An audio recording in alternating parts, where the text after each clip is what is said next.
Regulation is coming.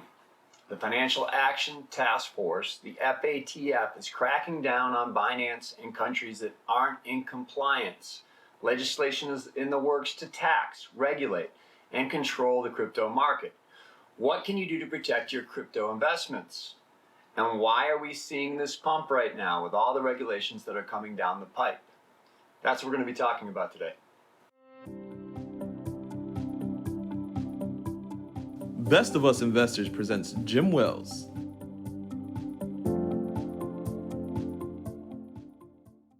First, I need to add, these are my thoughts, supported by my research and data. This is not financial advice, and I am not a financial consultant. These videos are for entertainment and educational purposes only. I do give my own opinions. The Financial Action Task Force, or FATF, is an intergovernmental watchdog that establishes standards for anti-money laundering and know your customer, KYC requirements.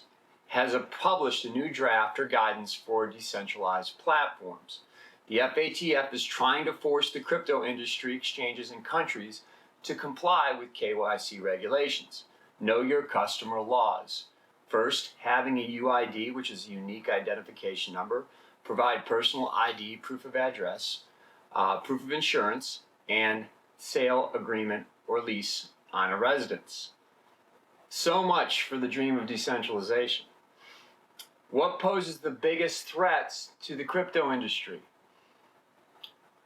Professionals are saying probably stable coins. The FATF will say using them will allow money laundering to occur because of no oversight.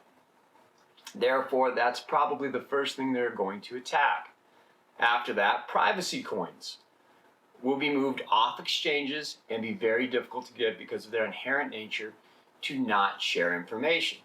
Their whole point is to stay anonymous, so how could they possibly conform to KYC restrictions? They would no longer be private coins. And then after that, small market cap cryptos and startup projects would not have the funding to become compliant with these regulations. So, why are we seeing the pump in the market with the regulation occurring? Well, basically what's going on is institutional investors are saying, well, once the crypto space becomes sanctioned, institutions will pour into investable high market cap cryptos. They're not going to mess around with the low ones that don't have the funding or can't become KYC compliant.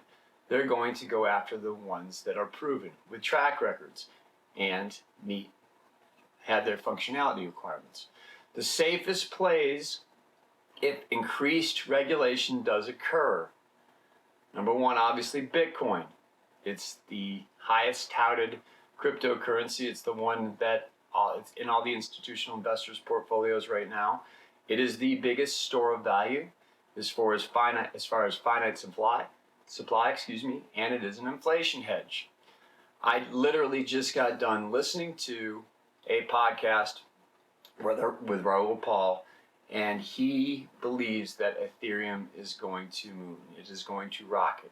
There are only 13% available in the float. Everybody is going to be staking it. They're also burning Ethereum now and the supply is decreasing dramatically, and you are going to see the demand increase. And he believes that prices are going to go up. He says it's the best setup that he's ever seen. So there you go, Ethereum. And it's also obviously in the institutional market. Institutional investors are looking for it. Cardano, proof of stake. It's reliable, passive income, smart contracts from the works for potential lower fees than Ethereum. Any DeFi and second layer solutions will compete for dominance on these platforms. We may not see institutional investors pile into these projects as quickly for fear of funding, basically. The current leaders by market cap in their respective domains. The top oracle is Chainlink, is currently supported by the Grayscale Trust. lending service, the top lending service in the decentralized domain or cryptocurrency is AVA. The top decentralized exchange is Uniswap. And the top second layer solution for Ethereum as far as promoting lower fees is Polygon or Matic. And the top video gaming DeFi or DApp for income is Axie Infinity. And the top tracking protocol at this point is VeChain. Okay, think long and hard and research products that don't have the capacity to be compliant. Startups, smaller cap cryptos, they may need to become compliant by the new laws and restrictions and regulations that are coming down the pipe. Uniswap has started delisting tokens that they feel are a threat, and they're concerned about the compliance of these coins. Or are they concerned about the compliance of these coins? We don't know, but they are delisting coins. Binance and its DeFi, like PancakeSwap, is struggling now with regulatory issues. I'm all about Satoshi's dream of decentralization. I'm contacting my representatives to not support any legislation that unfairly taxes or regulates cryptocurrency. However, as investors, we need to prepare for the worst. Okay, again, this is my opinion. Don't invest or have large amounts of money in stablecoins. The FATF see stablecoins as the biggest threat. Privacy coins could become obsolete if they are forced to comply.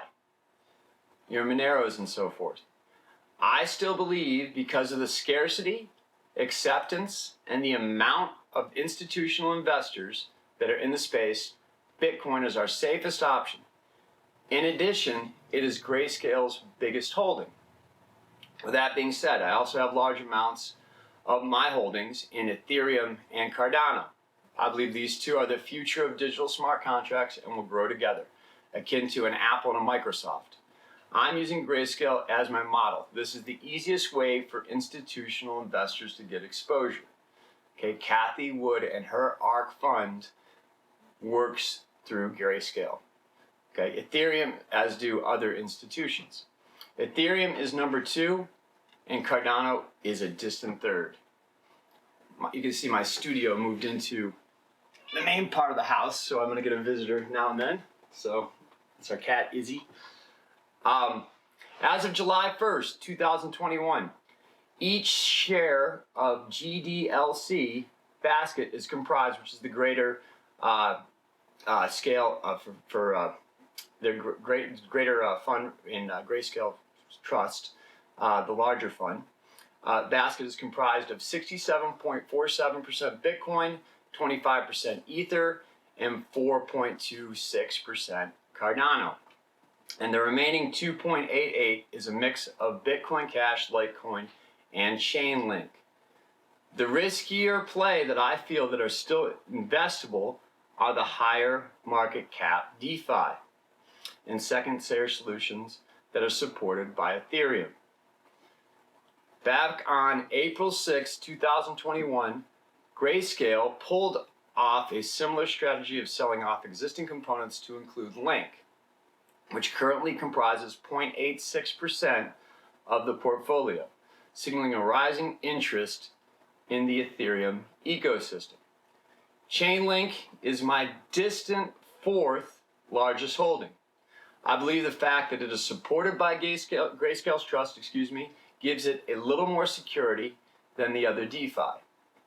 I would also say that I'm still very interested in Uniswap, Matic, and Axie, but because of their decentralized nature in this current state of affairs, I'm waiting to invest in these projects till I see how things play out. I believe all of these will survive because of their popularity and the amount of funding that they have.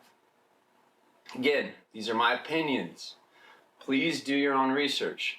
I have listed the links in my references at the bottom of this video. I would encourage you to check out the link to the crypto assets that are currently on Grayscale's list and the ones that they are currently considering. Aave, Uniswap are on the consideration list. Axie is not. So that's pretty much all I have for now. I'll see you soon, and I'd encourage you to check out my references at the bottom.